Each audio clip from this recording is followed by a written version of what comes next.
I knew the people there, and they're the ones that had brought me to Islam. But after a while, I ventured off the path and decided I'd try another mosque. So I went to another mosque in London, and I liked it, and the people were very welcoming and kind. But after some weeks, they took me aside and told me some strange things. They said, brother, if you don't believe this, you will go to hell. If you do that, you will not go to paradise. And it just struck me as strange what they were saying, but I didn't know. I was new. And they've been Muslim all their lives. They must know more than me. So one of the things that, alhamdulillah, I got very good Muslim friends right from the start. Well grounded in Islam, very solid, straightforward, down the line, no nonsense, right or left. Which can be very difficult. Absolutely. And one of the things I would suggest to those new to Islam is be very wary of joining any group at the start. Yeah, I think that's the lesson, isn't it? Yeah. It is the lesson, because your knowledge isn't strong enough yet. And people could be telling you things, and really you don't know whether it's right or wrong. Stick with the mainstream before you join, because in the West, in Europe, in London, there's an obsession with what group you belong to, and do you belong to this school, or what's that school of thought. Hold off from that for a while, I would say to those new to Islam. Take your time, be gentle with yourself. Don't be too much in too much of a hurry. Be patient. You'll make mistakes. It's okay. It's okay to make mistakes. Okay, so, and in that you had this person who kept coming to you and was saying that, do this because otherwise this, and these kind of things, fairly strong things. What do Muslims need to understand about new Muslims, and how can we help them? Bismillah. You see, they need to understand that they are precisely that. They're new Muslims. It's so obvious, but we forget it. They've just become Muslims, so they can't recite the Quran perfectly. They don't know every detail of Islamic history. They don't know it.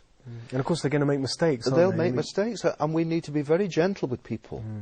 So in the mosque, it's not nice if you've been a Muslim for a week, and someone comes to you in a very harsh tone and says, curl your toes when you're praying. We don't know the effect that can have on someone. Because of course the person is very sensitive. Many times they've come through this whole journey, and their heart is very sensitized, and they're feeling their way through, and then bang. And you want to do things the right way. You and I both know, when you start performing wudu, you want to do it properly. Yeah, of course you do. Yeah. And you're looking around, in the washroom, am I doing it right? What do people think? Are they doing it the same way? And we must be sensitive about this, If someone is doing something wrong, you don't need to be harsh about it. Islam is gentle. Say to them, brother, and there are many examples of this from the Prophet's life, of ways we can correct people, but in a very gentle way. I'll give you an example. A sister emailed me recently during Ramadan, and she said, brother, can you just tell me exactly? She said, when the first adhan sounds, I know you have between the first adhan and the second adhan for the start of the prayers to start fasting. So when exactly does the fast start? I said, sister, actually, you've got it completely wrong. But there's no need to be harsh. She'd made a mistake. Okay, she'd made a mistake. She was new to Islam. And sometimes it's about timing, isn't it? It's about timing when you actually say. When to say things. Yeah, because people can be very hurt. And in fact, people can be put off. You don't want to be told all the time you're doing this wrong and that's wrong and that's right. You want to be encouraged and supported. So what Muslims need is support. They need encouragement and support. When they do things wrong, they need to be corrected and be led by a good example rather than harsh words. Harsh words aren't going to encourage anyone. They'll just make you think you're doing things wrong all the time. Especially when you're so sensitive. That's right. So, interestingly, in your own journey, how did you find the Muslim community when you first became Muslim? Bismillah ar-Rahman ar-Rahim. Another experience. I went to another mosque near to where I lived, and I went for Isha prayer. And I set foot in the mosque and I said, Assalamu alaikum. And everyone turned and stared at me. Not a word was said. They just and I felt so self-conscious. And I prayed with them, and at the end no one said a word to me, and I got out as fast as I could. Because it just so happened that in that mosque, I wasn't from that particular ethnic background that the people in the mosque were in. I found that Muslims are I knew already that Muslims were good people. And so my experience in coming to Islam and knowing Muslims, I had good experiences to work on. But I met enough examples of Muslims who weren't all that good an example, you know, who maybe weren't the most devout of Muslims. And again, it needs a bit of wisdom and a bit of time and a bit of patience to see through what's right and what's not right. That's it, yeah. So I found my own experience, it was one that was wholly supportive, with a few little hiccups along the way, we shall say. But because I knew good Muslims, the hiccups made me smile rather than discouraged me. But if you're new to Islam and you haven't got that good support, the hiccups might put you off. There you go. And is there any way to kind of look for kind of good support, or how can you know perhaps whether these brothers are the kind of brothers that you should be? Well, do you know, all over the world, the answer is only time will tell. All over the world there are fantastic groups that have been set up by Muslims wanting to help those new to Islam. All over the world. I'm going to Singapore soon. In Singapore there's a group called the Muslim Converts Association, Dar al-Arqam, and their whole work is to work with new Muslims, helping them and guiding them.